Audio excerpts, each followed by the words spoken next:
নমস্কার বন্ধুরা, আপনারা দেখছেন নন্দুস কিচেন। নন্দুস কিচেনে আপনাদের সবাইকে স্বাগত জানাই। আজকে আমি আপনাদের সঙ্গে শেয়ার করতে চলেছি কোনো রকম চিজ ছাড়াই কিভাবে তৈরি করে নিতে পারেন ক্রিমি হোয়াইট সস পাস্তা। চলুন তাহলে দেখে নেওয়া যাক। হোয়াইট সস পাস্তা বানানোর জন্য আমি এখানে 150 গ্রাম মতন পাস্তা নিয়েছি। এবারে পাস্তাগুলোকে সিদ্ধ করে নেব। পাস্তাগুলোকে সিদ্ধ করার জন্য এখানে আগে থেকে গরম জল বসিয়ে রেখেছিলাম। এবারে জলের মধ্যে পাস্তাগুলোকে দিয়ে দিচ্ছি। এখন পাস্তাগুলো যাতে একটার গায়ে একটা না লেগে যায় সেই জন্য এখানে দিয়ে দিলাম 1 চা চামচ সাদা তেল। এরপর পাস্তাগুলো যখন জলের মধ্যে এরকম ফুলে উঠবে তখন বুঝবেন যে পাস্তাগুলো সিদ্ধ হয়ে গেছে। এখন পাস্তাটাকে আমি জলের থেকে আলাদা করে নেব। এরপর কড়াই গরম করে কড়াইতে দিয়ে দেবো 1 চা চামচ সাদা তেল আর একটুখানি বাটার। বাটারটা আপনারা কে কীরকম খেতে পছন্দ করেন সেই অনুযায়ী দিয়ে দেবেন। আপনারা চাইলে এখানে তেলটাকে বাদ দিয়ে শুধুমাত্র বাটার দিয়েও রেসিপিটা বানাতে পারেন। বাটারটা যখন গলে যাবে তখন এর মধ্যে দিয়ে দেবো 1 চা চামচের মতন রসুন কুচি আর দেবো 2 চা চামচ পেঁয়াজ কুচনো। এরপর পেঁয়াজ আর রসুনটাকে হালকা করে একটু ভেজে নেব। খুব বেশি ভাজবো না, তাহলে হোয়াইট সসের কালারটা একেবারে নষ্ট হয়ে যাবে।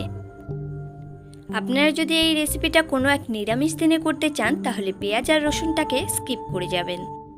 তারপর দিয়ে দিলাম 2 চা চামচ ময়দা। এরপর গ্যাসের আঁচটাকে লোতে রেখে ময়দাটাকে অনবরত নেড়ে যেতে হবে, না হলে সসটা কিন্তু ভালোভাবে রেডি হবে না। তার আগে প্রত্যেক দিনের মতন মনে করিয়ে দিই, আমার আজকের ভিডিওতে যদি কোনো নতুন বন্ধু হয়ে থাকেন তাহলে আমার চ্যানেলটিকে সাবস্ক্রাইব করে আমার পাশে থাকবেন আর পাশে থাকা বেল আইকনটি প্রেস করে দেবেন যাতে আমার বানানো প্রত্যেকটা ভিডিওর নোটিফিকেশন সরাসরি পৌঁছে যায় আপনার কাছে। এখন এর মধ্যে একটু একটু করে দুধ দিয়ে সসটাকে রেডি করে নিতে হবে। এর মধ্যে একেবারে পুরোটা দুধ দিয়ে দেবেন না, তাহলে কিন্তু সসটা ভালোভাবে রেডি হবে না। আপনারা দেখতেই পাচ্ছেন এখানে ময়দাটা দেওয়ার কারণে সসটা কিন্তু খুব তাড়াতাড়ি ঘন হয়ে আসে, সেই জন্য আমি অনবরত এটাকে নেড়ে নিচ্ছি। সসটা যখন হালকা একটু ঘন হয়ে আসবে তখন এর মধ্যে দিয়ে দেব আমি চিলি ফ্লেক্স। এই রেসিপিটা কিন্তু বিশেষ করে বাচ্চাদের ভীষণই পছন্দের একটি খাবার, তার সাথে সাথে বড়দেরও খুবই পছন্দের। আপনি যদি এই রেসিপিটা এখনও অবধি না খেয়ে থাকেন তাহলে অবশ্যই একদিন বাড়িতে এইভাবে ট্রাই করে দেখুন। এরপর চিলি ফ্লেক্সটাকে সসের সাথে ভালো করে মিশিয়ে নিয়ে এর মধ্যে দিয়ে দিলাম 1 চা চামচ গোলমরিচের গুঁড়ো। গোলমরিচের গুঁড়োটাকে সসের সাথে আরও একটু ভালো করে মিশিয়ে নিয়ে এর মধ্যে সিদ্ধ করে রাখা যে পাস্তাগুলো রেখেছিলাম সেগুলোকে দিয়ে দেব। এরপর পাস্তাগুলোকে সসের সাথে ভালো করে আরও কিছুক্ষণ রান্না করে নেব। এরপর এর মধ্যে দিয়ে দিলাম পরিমাণ মতন নুন, তবে খেয়াল রাখবেন নুনটা যেন খুব বেশি না হয়ে যায়। হোয়াইট সস পাস্তার মধ্যে নুনটা বেশি হয়ে গেলে একদমই খেতে ভালো লাগে না। রেসিপিটা কিন্তু প্রায় হয়ে এসেছে। এত কম সময়ে যে এত সুন্দর একটা রেসিপি তৈরি করা যায় এটা না খেলে আপনারা বুঝতেই পারবেন না।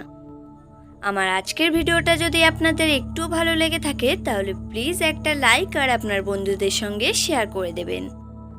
রেসিপিটা কিন্তু তৈরি হয়ে গেছে।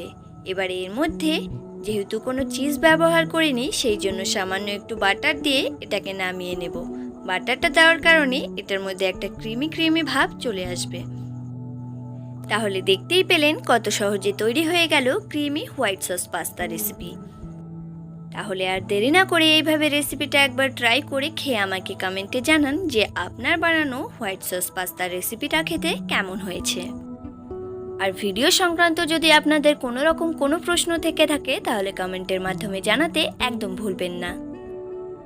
আজকের ভিডিওটা তাহলে এই পর্যন্তই। ফিরে আসছি খুব শিগগিরই নতুন একটা সুস্বাদু রেসিপি নিয়ে। ততক্ষণে আপনারা সবাই ভালো থাকবেন, সুস্থ থাকবেন।